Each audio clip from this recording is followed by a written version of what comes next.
Bonsoir et bienvenue dans cette soirée Popcorn. Ce soir, on va parler de The Founder. Le fondateur. Voilà. Ok. Et je voudrais faire une petite dédicace à Julie que j'ai vue il n'y a pas longtemps et qui m'a offert ce diffuseur. Et donc, je ne l'ai pas encore testé, je voudrais le tester en live pendant qu'on discute. Quoi.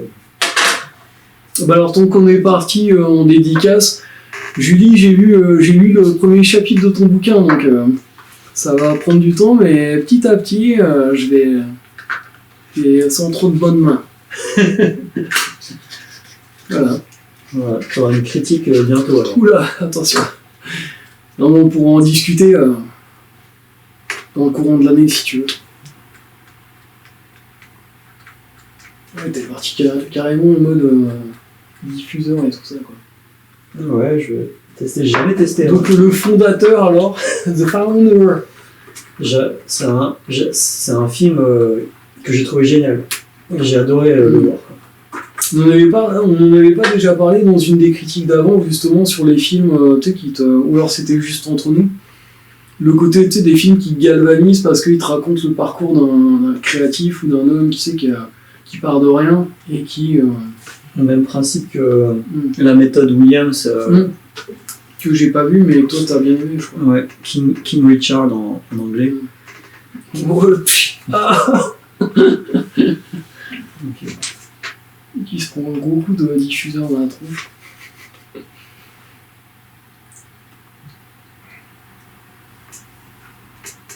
Okay. Ouais, on en avait parlé un petit peu des films comme Jobs. Il y avait aussi le film qu'on a fait sur Mary Poppins, enfin sur Saving Mr. Banks. Saving Mr. Banks, sur Lee Travers, P.L. Travers. Où c'est pareil, une femme qui est écrivain et qui, comment t'arrives à traverser des épreuves. Disney aussi, c'est un peu le même principe, c'est-à-dire un mec qui part de rien, qui a un petit truc et qui construit un empire, quoi. Ouais. Ok, c'est bon, c'est parti. Yeah. Donc ça se voit pas, mais ça sent déjà un peu. Je commence à... Attends, j'ai la tête qui tourne. C'est bien. Beau cadeau, merci Julie. Et donc, voilà. Donc, The Founder, moi, c'est un de mes films préférés. Moi, j'ai beaucoup de films préférés aussi, mais je dirais dans les 17 en note. Moi, je mettrais du 19, quasiment, quoi. Ah ouais, c'est vrai, à ce moment-là. Enfin, 18-19. Bon, je crois que j'en avais parlé sur une des autres vidéos, justement, Saving Mr. Banks, enfin, dans le monde de Marie, où je disais qu'il y avait entre 5 et 10 films que je faisais tourner ces dernières années, qui sont vraiment devenus dans mes préférés, et The Founder s'en fait partie.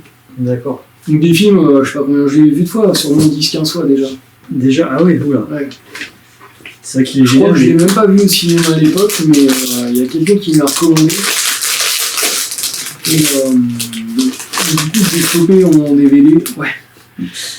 J'ai pas pris de travail. Et du coup, j'ai accroché dès que j'ai vu, quoi. Et d'ailleurs, c'est le même. Ouais. C'est le même réalisateur, Johnny Hancock, que Saving Mr. Banks. Ah, c'est lui qui a fait Saving Mr. Banks. Ouais. Donc là, je me dis, le mec, il a fait deux trucs. Et genre, parmi ces films, il y a deux. Parmi les films que je regarde vraiment régulièrement dans des années assez récentes, quoi. Enfin, assez récentes. De la décennie précédente. Il y en a deux comme ça qui m'ont tapé dans l'œil et que je regarde vraiment assez régulièrement. Le mec, il m'a. Ouais. Putain, il est monté d'un cran dans mon podium, quoi. Johnny Hancock, tu dis. Ouais, Johnny Hancock. Non, on va retenir. Il a quel âge? Je sais pas exactement. Là, faudrait vérifier. Il est pas tout jeune, quoi. Je pense qu'il a plus dans les 55-65 ans. Il peut encore faire d'autres films alors. Ouais, je pense. De toute façon, là, il me semble qu'il avait un film en projet déjà. Enfin voilà, j'ai pas vu toute sa filmo, mais j'ai regardé un petit peu ce qu'il avait fait. Et je me suis dit, ah ouais, c'est pas quelqu'un qui arrive de nulle part et il a fait des trucs intéressants avec des bons comédiens, tout ça. Enfin, ouais, on sent quand même quelqu'un qui a du talent, quoi. Et c'est pas forcément un nom qu'on retient, j'ai l'impression. Tu sais, il y a des trucs genre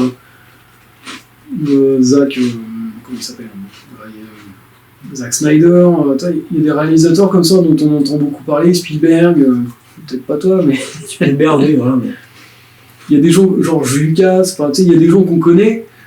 Là, j'ai l'impression que c'est plutôt un mec un peu discret, qui fait des bons films, mais qui a même pas forcément une réalisation tape à l'œil ou quoi, mais c'est des trucs bien faits et je sais pas, du bon cinéma, quoi. Et vas-y, je te laisse parler. Attends, non, tu dis, il a fait The Founder et il a fait quoi d'autre? On avait dit. Il a fait dans Nombre de Marie, Saving Mr. Banks. Ah oui. Ah oui. Ah oui. Regarde un peu ça, vas-y, je veux bien que tu regardes un peu son Wikipédia pour qu'on cite un peu. Il a fait aussi un film avec Sandra Bullock, The Blind Side. Je crois que d'ailleurs Sandra Bullock, je me demande si elle n'a pas eu l'Oscar pour le film ou un truc comme ça. C'est un film qui a été oscarisé. Ah, mon chien Skip, My Dog Skip, c'est avec l'acteur de Frankie Muniz de Malcolm. Et j'avais adoré ce film quand j'étais... Toi, tu retrouves plein de films un film où c'est un petit garçon ses parents lui offrent un chien et son chien va lui permettre de s'extérioriser et accompagne toute son adolescence. Et toi, tu te dis, ah ouais, en fait, il y a plein de films de lui que j'avais pas remarqué que c'était la même personne et qui m'ont plu, quoi. Donc, c'est ça, j'aime bien découvrir, comme ça, après coup, tu te dis, ah ouais, mais en fait, tout ça était connecté, c'était le même mec. Mais il y a un lien entre les... Tu reconnais sa patte entre les différents films qu'il a fait ou pas? Ah, il était pas sur Mon Chien Skip, il était pas réalisateur apparemment, il était juste producteur. Mais c'est comme des projets intéressants, quoi. Pareil sur le monde. Ah, il a été aussi scénariste sur certains. The Perfect World. Je me demande si c'est pas un film avec de Clint Eastwood. Avec Kevin Costner. Ah là. Ouais. C'est un super film aussi, genre Un Monde Parfait. Voilà, de Clint Eastwood. Qui est aussi un excellent film. Donc toi, tu retrouves le mec. Dis reviens un peu sur le... Quand tu dis de Clint Eastwood, ça veut dire réalisé par Clint Eastwood et avec Kevin Costner, mais c'est Johnny Hancock qui a scénarisé. Scénarisé, là, ouais. Il a fait aussi un film qui s'appelle The Highwaymen, mais j'ai pas vu. Et là, dernièrement, ah oui, c'est vrai que j'avais entendu parler, il a fait The Little Things avec Denzel Washington, mais que j'ai pas vu. Toi, sur une enquête avec un petit truc, une affaire de détail, ça s'appelle comme ça en français, une affaire de détail, mais c'est vraiment c'est un mec qui essaye d'élucider une affaire. Tu vas le voir quand même.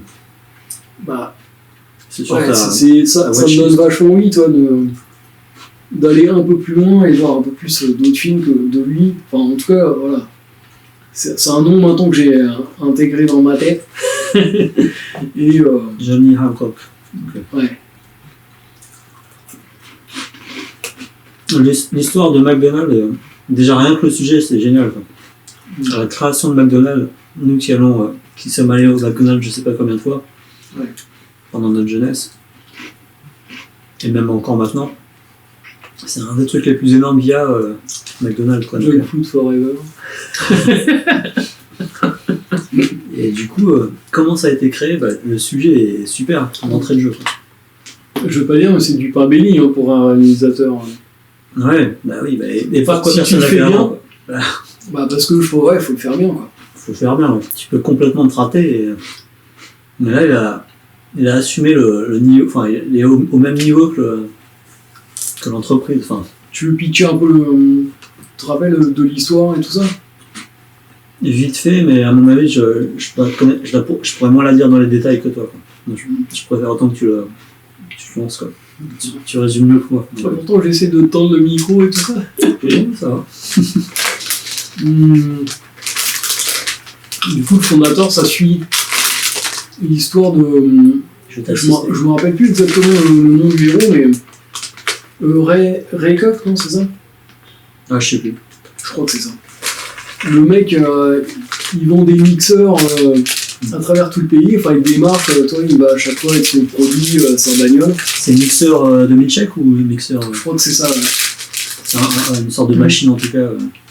Et il va chez les gens, alors souvent il frappe aux portes, ça marche pas, on l'envoie un peu balader, tout ça.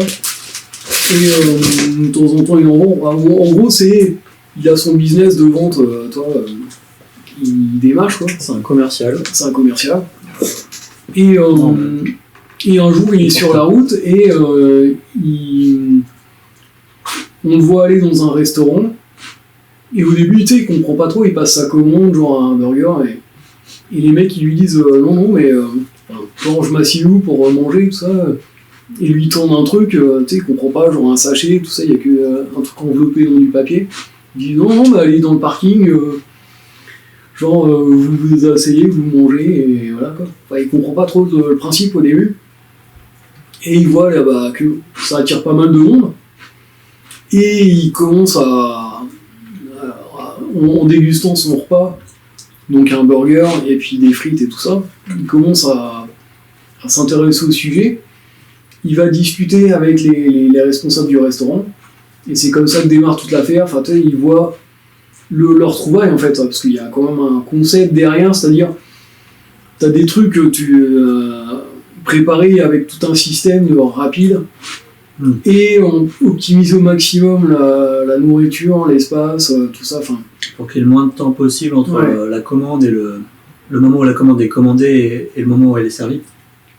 Et même quand tu commandes, t'as déjà ta truc. Enfin, tu sais, il y a déjà des produits prêts et tu peux les. Toi, t'as même pas besoin de. Il y a tout un truc de roulement, quoi. Et ça n'existait pas avant. Enfin. Ouais, c'est vraiment. Apparemment, c'est vraiment eux, les frères McDonald's, qui ont réfléchi à ça. Et c'est tout le truc du fast-food, quoi. Enfin. Et lui, il a vu tout de suite c'est ça son génie. Lui, c'est son génie, c'est d'avoir vu le truc où c'était à petite échelle, parce que eux, ils étaient vraiment dans un restaurant entre frères. Il y en a un peu businessman, enfin, ils se répartissent les tâches, mais eux, c'est un restaurant familial, ça, avec du bon bœuf, de la bonne viande originale et tout ça. Et le truc de Ray Kroc, c'est que lui, il va franchiser la marque. Il va vraiment faire passer le truc d'un truc familial à un truc qui est dans tout le pays et faire des franchises, quoi. Et c'est même là qu'il va bâtir tout son truc, parce qu'en fait, tu sais, il y a un accord au début entre lui et les frères McDonald's qui détiennent quand même le truc. Et lui, là où il va se faire du blé, c'est qu'en fait, il va investir dans l'immobilier. C'est-à-dire qu'il va faire payer aux gens qui tiennent des McDonald's l'emplacement et un loyer, et c'est là-dessus qu'il va faire tout son business, quoi, en fait. D'accord. Et voire même les mecs originaux, ils vont se faire entuber parce que lui, il trouve une manipulation pour ne pas devoir leur donner tant de pourcentage et tout ça. Enfin, il y a tout un truc de combine de financière. Ouais, au final, il apparaît comme le mec qui leur au début, il propose un truc sympathique à équité et ils se mettent d'accord. Mais c'est vrai qu'après, lui, il est gourmand et il se dit ouais, je gagne pas assez. Enfin, tu sais, il y a un truc, il veut pousser vraiment le truc au national, quoi. Il a une ambition démesurée. Ouais, et ça commence, c'est vrai que, tu sais, tu te dis, les pauvres mecs, à la fin, en fait, ils sont même plus, ils peuvent même plus déposer leur restaurant sous leur nom, quoi. Enfin, tu sais, ils se font vraiment tuer, quoi. Enfin, ça fait un peu mal au cœur, tu sais, les mecs, ils s'appellent McDonald's. En fait, le truc, c'est devenu une franchise, ils peuvent même plus appeler leur resto par leur nom. Enfin, tu sais, les trucs de contrat et tout ça, enfin. Ouais, mais ils avaient moins d'ambition que lui, en fait, lui, c'était un mec qui a flairé un truc, et là, pour le coup, c'est vraiment le pur commercial, tu sais, qui a réussi à aller de l'avant. D'ailleurs, c'est ce qu'il dit, en gros, c'est pas trop d'état d'âme, et j'ai vu un truc, une ouverture, et j'y suis allé, quoi. Quelque part, c'est la morale à retenir du film, c'est il faut être un bâtard. Et... Moi, je pense que je serais plus dans le rôle du mec qui se fait entuber dans le film. Je sais pas pourquoi. Mais non, surtout suivre son intuition jusqu'au bout, et là-dessus, il a du mérite. Après, parce il y a des gens, c'était pas forcément évident de se dire ça va marcher. Il y a eu plein de moments, sûrement, je me rappelle plus exactement, mais dans le film où il y a eu des difficultés qui auraient pu. Un homme normal aurait dit non, mais c'est bon, j'arrête, il y a trop de dégâts. Et lui, il continue, il sait que ça va marcher, alors que il peut pas le savoir en fait. Et ce qui se passe, enfin ce qui le pousse à faire ça, c'est qu'au début, l'accord qu'il a avec les deux frères McDonald, finalement, lui, il s'en sort pas financièrement, avec le pourcentage que eux ils touchent. Et lui, ce qu'il ramène, en faisant en plus ses déplacements, tout ça, enfin voilà.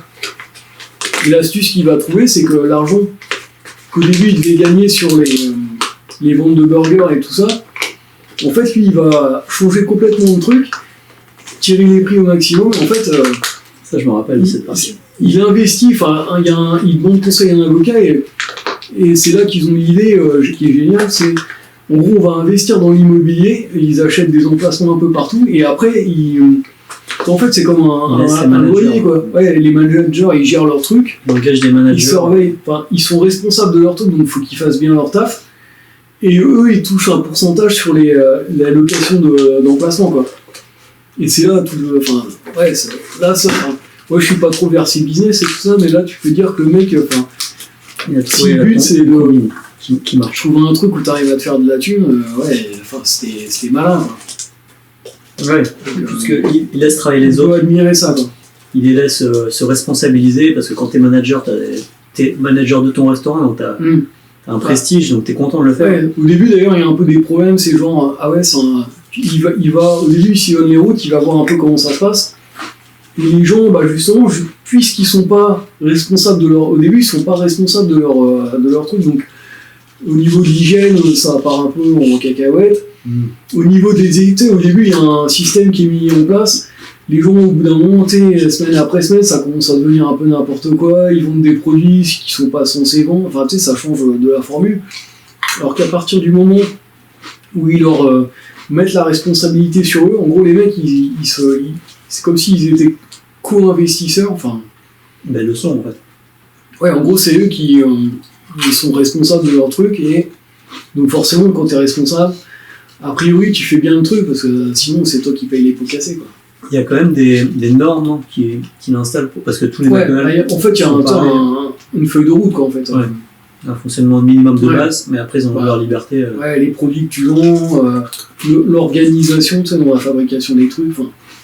c'est comme maintenant les McDonald's, quoi. C'est-à-dire, toutes les enseignes se ressemblent, c'est tous le même truc, enfin, il y a vraiment un cahier des charges, et voilà. J'adorais quand ils font l'entraînement sur le terrain de tennis, ils testent la rapidité et tout. J'aime bien voir ce genre de trucs, ça me fait marrer. Et puis tu dis, ça ils ont vraiment fait ça. Ouais, je pense. Sur un terrain de tennis, quoi. Là, c'est pour voir dans son délire, quoi. Comment les gens ils se déplacent les uns par rapport aux autres, et tout ça, ils font des simulations. Je me rappelle aussi, je crois que c'est sur les milkshakes, il avait trouvé un truc moins cher. Du coup, il a dit, ouais, on veut ça, et il commande en gros, je crois, ou je sais plus, un truc comme ça.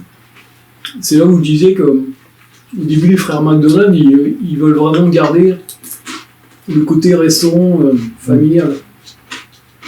Avec des bons produits, même si ça coûte un peu plus cher. Du vrai milkshake fait avec du vrai lait, tout ça. Les utopistes. Et lui, à un moment donné, il discute avec un jeune couple et tout ça qui va arriver à convaincre. Et il commence à... Justement, il y a tout ce truc de... Ils lui font goûter un truc de milkshake. C'est de la poudre, en fait, à mettre dans du lait ou je sais pas quoi.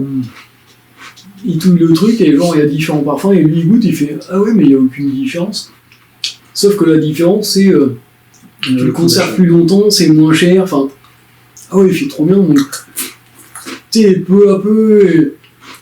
Les frères, ils se sentent... ils n'arrivent pas à contrer le mec, c'est pas qu'il est persuasif, mais il insiste tellement, en fait, ils finissent par se lasser, le mec, il est plus rentre dedans ou plus persévérant quoi, que eux, et il les a à l'usure, quoi. Ouais, non, mais lui, il continue sa progression, alors que les autres, ils sont en mode... ils sont comme ça, ouais. Ils stagnent. Donc, ouais... Puis c'est un bel acteur aussi, quoi. Enfin, bel acteur. Bon acteur. Batman, donc. Michael Keaton. On peut parler un peu du casting. Bah, à part Michael Keaton, je sais plus qui y avait. Ouais, il y a des bons acteurs.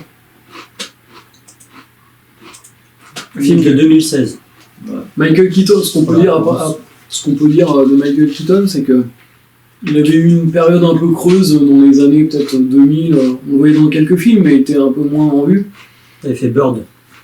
Ouais, alors il y a Birdman, qui vraiment l'a remis sur le devant de la scène.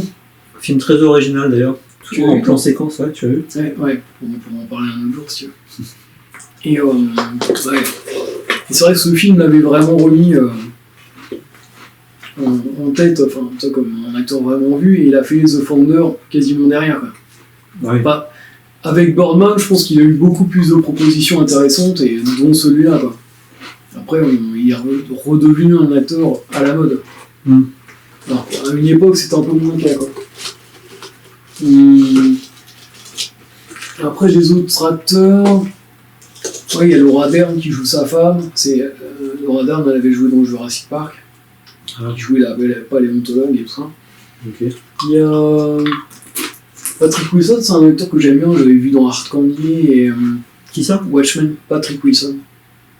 Là dernièrement, il a joué dans Moonfall, et enfin, toi c'est un acteur qui a fait pas mal de trucs. J'aime bien cet acteur. Linda Cardellini.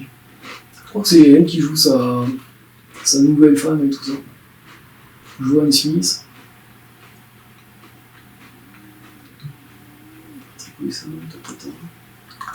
Non mais ouais. Ah si, il y a l'acteur. Je crois que c'est John Carroll Lynch, un acteur qui jouait dans un suspect dans Zodiac. Qui là du coup joue un des frères McDonald. Ah d'accord. Et c'est marrant, enfin là du coup c'est plus un mec qui se laisse un peu trop gentil justement. Enfin, dans Zodiac il jouait le mec un peu louche, et là il joue au rôle du mec qui a du mal justement à imposer ses décisions, qui est trop gentil en fait par rapport à Ray Kroc. Ouais, tout à l'heure je disais Kroc, mais Kroc. Kroc ça veut dire un peu escroc, enfin ça dépend comment tu l'écris. Mais... K-R-O-C, ouais. C'est marrant quoi. Ça ressemble à Crook. Crook, ça veut dire quoi? Escroc. Ah ouais. En intonation, tu vois. Mais je crois que souvent les Américains ils aiment bien donner des noms qui correspondent au personnage. Bon là, je sais pas si c'est une coïncidence ou si l'on fait exprès ou si c'est un hasard quoi. Mais... Ouais. Non bah non, c'est que le mec il doit vraiment s'appeler comme ça. Après des fois t'as des coïncidences comme ça, tu dis ah ouais il porte bien son nom. En fait c'est quand même tiré de faits historiques. Enfin, ouais, j'ai pas été lire les films. Bah ouais, je pense que c'est... On voit des photos d'ailleurs à la fin, dans le générique et tout ça, tu vois des vraies photos des vrais gens, tu sais, ils font souvent ça dans les films, c'est dans le générique. Les frères McDonald. Tu vois, je me demande si tu vois pas quelques extraits vidéo aussi, tu sais, avec les trucs en 16 mm de l'époque, enfin tu sais, le côté vieille pellicule, enfin... Des vieux spots aussi, je crois qu'on aperçoit un peu des vieux spots McDo et tout ça. Parce que c'est vrai qu'il y a tout le truc des arches lumineuses et tout ça, enfin il y a vraiment tout le... Ça, ils en parlent dans le film ou...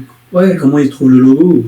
Ouais, bah enfin, je crois que c'est les frères McDonald, encore une fois, tu sais, qui ont un truc de trouver les arches et tout ça, ça sera une sorte de symbole, tu sais, avec le truc que les gens ils mémorisent, enfin... Mais par contre, enfin, comme d'habitude, toi, c'est... Eux, ils ont une idée, et puis l'autre, enfin, le personnage de Michael Keaton, il pousse le truc au max, enfin... Ouais, le truc, bah, il y a des gens qui sont faits pour ça, hein, il y a des gens qui sont faits pour trouver des idées, et il y en a qui sont faits pour les diffuser, quoi. Ouais, les exploiter. Ouais. Bah, un commercial, voilà, qui a besoin d'argent, il a dans sa tête toujours en permanence... Le côté business et le côté... les gens qui sont inventifs et intelligents, c'est pas forcément ceux qui sont les meilleurs pour se vendre, enfin, tu sais, qui ont des idées créatives et tout ça, ils sont pas toujours très forts, que ce soit financièrement ou voire même souvent ils finissent dans la merde, enfin genre pauvres et tout ça, parce que voilà, c'est pas leur truc, quoi. Enfin, c'est pas un domaine où ils sont forcément très doués, quoi. Et il y a des gens qui arrivent à, tu sais, Jobs, il était un peu comme ça, je pense aussi. Un peu des deux, je pense, lui. Ouais, mais... Il était aussi informaticien. Un peu, ouais, mais enfin, c'est comme Disney, finalement, il faisait plus dessiner les autres qu'il dessinait lui-même. Enfin, qui? Disney. Ah oui. Tu sais, enfin, c'est un peu Jobs, tout ça, c'est un peu des mecs. Non, à la base, ils donnent l'envie. Ils étaient créateurs, eux, mais après, c'est plus des gens qui sont derrière et qui poussent les autres, quoi. Voilà, c'est. Avec Ray Kroc, du coup, c'est vraiment le level max. C'est-à-dire, le mec, là, c'est vraiment un pur business, quoi. Enfin, mais que, voilà, on le voit s'entraîner, d'ailleurs, je sais pas si tu te rappelles, il écoute quand il est dans son. Tu sais, il est sur la route, il est dans un motel et il écoute, tu sais, des disques. Je sais plus si c'est des vinyles ou des cassettes, mais tu sais, des trucs d'auto-persuasion, tu sais, pour se apprendre à communiquer les idées et comment parler, comment convaincre, des trucs de self-développement, tout ça. Enfin, j'aime bien ce genre de truc, tu sais, où au début le mec qui commence vraiment au ras des pâquerettes et tu sais, qui galère pour ne serait-ce que rembourser ses dettes, tu sais, genre le prêt de sa maison et tout ça, puis après, tu le vois, tu sais, il est limite découragé, le mec. Il est blacklisté par les gens qu'il va voir, et puis tout d'un coup, tu sais, il a le déclic, et au début, personne n'y croit, quoi. Parce que c'est ça, au début, tu sais, le truc de Mano, enfin, c'est ça aussi le truc qui fait que, il mérite quand même son succès, c'est que 150 personnes auraient pu tomber le truc, et les mecs, ils ne le notent pas, et où ils auraient abandonné dès le départ, quoi. Ils vendent quoi, en fait, au début? Des mixeurs. Ouais, mais ça marche, mais c'est juste qu'il galère à vendre les trucs. Enfin, il va pas faire fortune avec ça, quoi. C'est pas. Lui, il vise. Là, c'est un petit. Tu sais, c'est comme si tu vends un paquet de cacahuètes. Et c'est pas en vendant les cacahuètes au paquet que tu vas. C'est en inventant les cacahuètes, quoi. Enfin, t'as ce que je veux dire. Ouais, et petit à petit, ce personnage qui est en bas, il va prendre du poil de la bête et faire son ascension jusqu'au sommet, quoi, finalement. Il s'affirme. On voit aussi, avec sa femme et avec les autres, on voit comment il s'affirme petit à petit. Au début, il rentre un peu à la maison, tu sais, c'est un peu en mode, pas loser, mais on le voit aussi dans des soirées type gala de charité ou truc de communauté. Ouais, on sent qu'il est un peu méprisé, un truc un peu comme ça aussi. Par les gens, tu sais, de la haute société. Tu sais, genre on le charrie un peu sur ouais, pas trop de succès et tout ça. Et après, on sent qu'il prend de l'assurance, on le voit à la fin faire des discours, tu sais, genre en mode que ce soit quand il fait le recrutement ou quand tu sais, genre le mec qui a achievement et tout ça, enfin tu sais, genre on invite quelqu'un qui a réussi, une célébrité, quoi. Genre le mec qui prépare son discours et tout ça pour aller à la cérémonie, je sais pas quoi. Donc il y a vraiment un côté, ouais, j'ai bien réussi dans ma vie. Ouais. Et il rencontre d'ailleurs, parce que, désolé, je parle un peu. Il faut. je te laisse manger. Du coup, c'est vrai que sa femme comprend pas vraiment son truc, quoi. Son quoi? Enfin, sa démarche, tu sais, elle aurait plutôt tendance à lui mettre des bâtons dans les roues ou pas trop suivre, genre ah ouais tu vas. Enfin, on sent qu'elle est pas avec lui, quoi. Et c'est pour ça qu'il trouve une autre femme. Bah à un moment donné, il rencontre une fille, bah justement dans un magasin qui est franchisé, enfin qui est sur le point d'être franchisé. Et elle, tu sais, elle comprend, elle est dans le même. Tu sais, c'est comme si tout d'un coup t'as deux pianistes et tout d'un coup tu sais enfin genre ils font un bœuf, quoi. Et elle est au même. Enfin, tu sais, elle comprend exactement où il veut aller, et tu sais, ils sont sur le même truc, quoi. Et elle voit qu'il vise loin, et réciproquement, enfin, tu sais, il y a un. J'aime bien ce moment d'ailleurs, où il y a un truc qui passe, et. Ils sont dans la même dynamique, quoi. Du coup, il n'hésite pas à larguer son autre femme, alors. Je me rappelle plus ça. Ouais, ils se séparent. Ils se séparent, ouais. Donc on voit que même là, le fait d'avoir une femme, c'est pas ça qui va l'empêcher c'est pas ça qui va le ralentir dans son ambition, en fait. Son ambition est encore plus forte que les liens d'amitié qu'il a créés avant, quoi. Ouais. C'est un requin, quoi. Bah, un peu, oui. Donc, juste un mec ambitieux. Attends, je vais juste regarder un truc. Vas-y, je te laisse parler.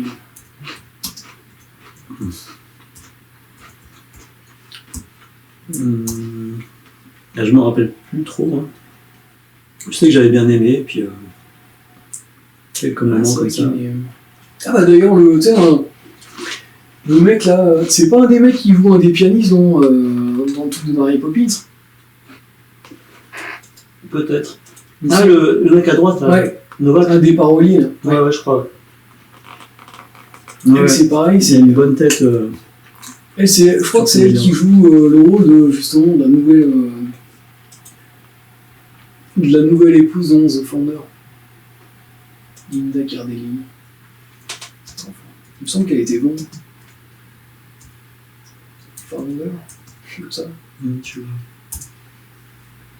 vois. Ouais. Je crois que c'est elle qui joue sa nouvelle épouse, il me semble. Ah, ok, ouais. Une petite fille pétillante et... Ouais, qui a la pêche, enfin... Lui, à un moment donné, il a le côté charmant aussi, enfin... C'est un requin, mais charmant, enfin... Tu sais, il boit un cocktail avec un jeune couple et tout ça, et pour impressionner la fille, tu sais, parce qu'il commence à tomber un peu sous son charme. Ah ouais, d'accord. Elle est artiste, et tout d'un coup, il va vers le piano, et tu sais, il fait son numéro, ils se mettent tous les deux au piano, enfin...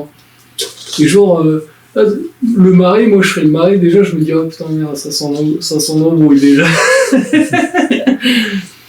Et tu sais, tu sens dès le départ qu'il y a un truc... Il se met au piano avec elle.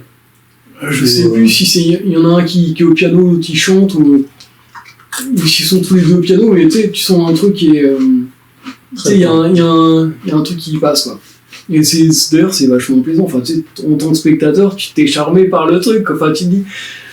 Même si c'est immoral, genre il va draguer la femme du mec, tu sens qu'il y a un truc qui se passe et toi-même t'as envie qu'ils finissent ensemble.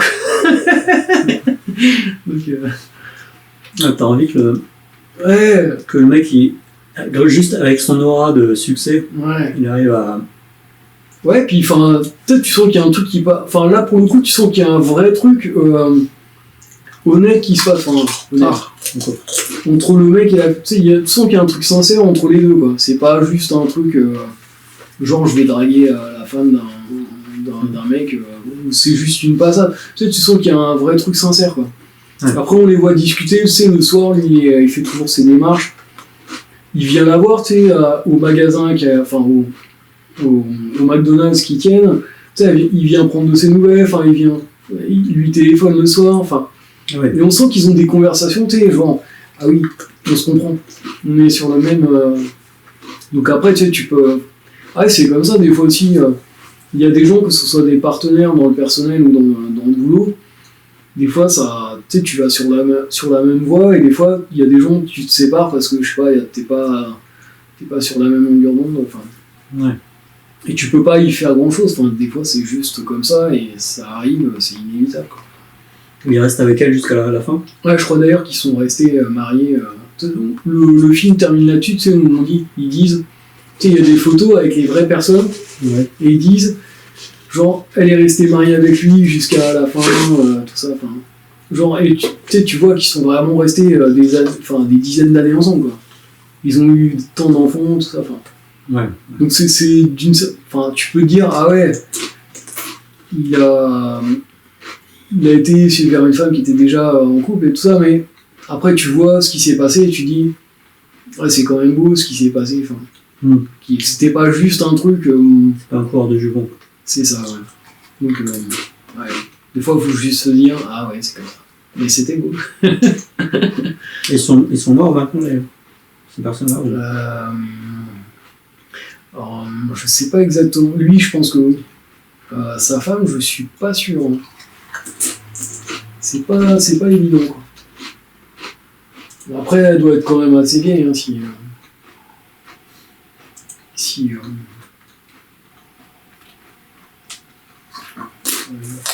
Vas-y, je te laisse parler. Non, bah, je sais pas. C'est rien de spécial à dire. Ah si. Mais bon acteur, c'est tout. J'ai bien aimé ce film. J'aurais même pas retrouvé le film. Faudra que je le revoie. Bah oui. Non, mais n'hésitez pas. C'est vraiment un film. Mais qui parle de nous. C'est vraiment un film qui te donne envie de faire quelque chose de ta vie, tu sais, d'être meilleur, ou de... Tu dis, ah ouais, les gens... Enfin, non, c'est un bon exemple de... T'es tout en bas, enfin, on est tous tout en bas au départ, enfin, sauf peut-être exception, mais qui dit, bah, ouais, faut pas perdre espoir, Même quand t'as l'impression qu'il t'arrive que des crasses, je sais pas, t'as pas de succès, faut se dire que tous les gens qui commencent, ils sont tous comme ça, quoi. Et ce qui fait la différence entre les gens qui restent ou qui réussissent et les autres, c'est ceux qui n'abandonnent pas et qui vont insister. Donc la persévérance. C'est le mot-clé. Ouais, sincèrement, vaut mieux avoir. Toute réussite, c'est toujours ce mot-clé de persévérance. Quoi. Vaut mieux à la rigueur avoir moins de talent et persévérer que toi l'inverse. Il y a des gens qui ont du talent et ils en font rien parce que je sais pas, ils ont pas assez l'envie ou ils n'arrivent pas. Voilà, c'est une belle phrase de conclusion, ça. Hein. Donc voilà, persévérer. Et est-ce qu'on a fait le tour du film?